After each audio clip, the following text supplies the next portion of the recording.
Hey there, E100 readers. It's Unit 8. You're really making progress. This represents 4/5 of the Old Testament readings for this program, so congratulations on making it this far. Now, with this unit, we're going to wrap up the history of Israel in the Old Testament. This is a very selective reading that we're doing of this vast period, but it helps you get a flavor for it and understand the structure of what's going to happen. We're going to be, first of all, in the reign of King David, the second of Israel's kings. David is like every king of Israel. He is a very imperfect individual. He uses his position of power, as you'll see in the story, to sexually abuse a woman, Bathsheba, who is married to one of his most loyal military officers. Not just a loyal military officer, but a man who's not even a native Israelite, but who has joined Israel because apparently he believes that God is with Israel and is with King David. And then when Bathsheba becomes pregnant, he tries to cover what he has done. And when he can't do it, he orders that her husband be killed. So it's a terrible, terrible episode. And this leads to guilt, it leads to shame, and it leads to at least a generation of instability in the royal family of David, as different sons from different mothers become rivals of one another. And we see the same kind of conflict that we've seen in other stories of the Old Testament. David is succeeded by Solomon, and we wonder, now, David was promised a great son who would build God's house. Is Solomon the one? Well, Solomon does build the temple, and it's glorious. The description that's given in 1 Kings is just fantastic, fantastic structure.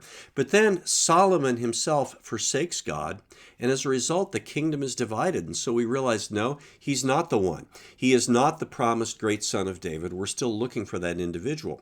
So as the books of Kings go on, and we're not going to read all of this, but you can get an idea of it, we see king after king, and with every one, people are asking as they're reading this, well, is this the promised king? And some of them seem pretty okay. Some of them are terrible.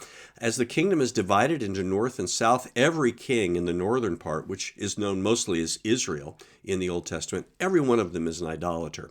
In the south, in Judah, some are idolaters, some just kind of flirt with idolatry. Some of them are godly men, but all of them are shown to be imperfect and to be insufficient.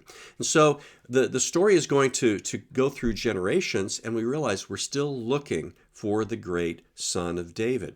Now, there's one Israelite king in the middle of this who is going to be notoriously wicked. His name is Ahab. He marries the daughter of a king to the north in the city of Sidon, who is a rank idolater and who wants to take over Israel as kind of his wholly owned subsidiary. And so Ahab and Jezebel promote idolatry, but the prophet Elijah stands against them. And you're going to read about how Elijah gathers all the prophets of Baal and invites them to call down fire from heaven from Baal to consume a sacrifice. And when they can't do it, then Elijah offers a simple prayer, and God just absolutely ignites this sacrifice. Even, all the water is, anyway, you'll read about all of that.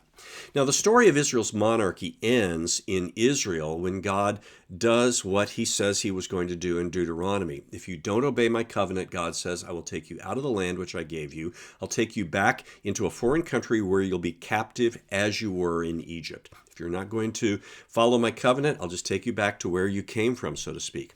But there, you're going to cry out to me, and I will bring you back to the land. So first, northern Israel is taken captive by Assyria, and then Judah is taken captive by Babylon in the fall of Jerusalem that you're going to be reading. So this is really mostly how the Old Testament history comes to an end. We will see Judah, at least some of it, coming back to rebuild Jerusalem and resettle, but they're without a king, still waiting for the fulfillment of God's promises, still being controlled by pagan, ungodly powers. So, the history of Israel is going to end with questions. When will God send the true king? When will he restore Israel? When will he build the true temple? When will he make himself known to the nations in order to bless them? And how will he finally crush the head of the snake with the seed of the woman? How is God going to take his world back? Well, if you think that the answer to that is Jesus, you're on the right track. We're going to continue with some other Old Testament texts for a couple of units beyond this so we can continue to frame that, but again, to see the entire Scripture as the story of Jesus. So happy reading.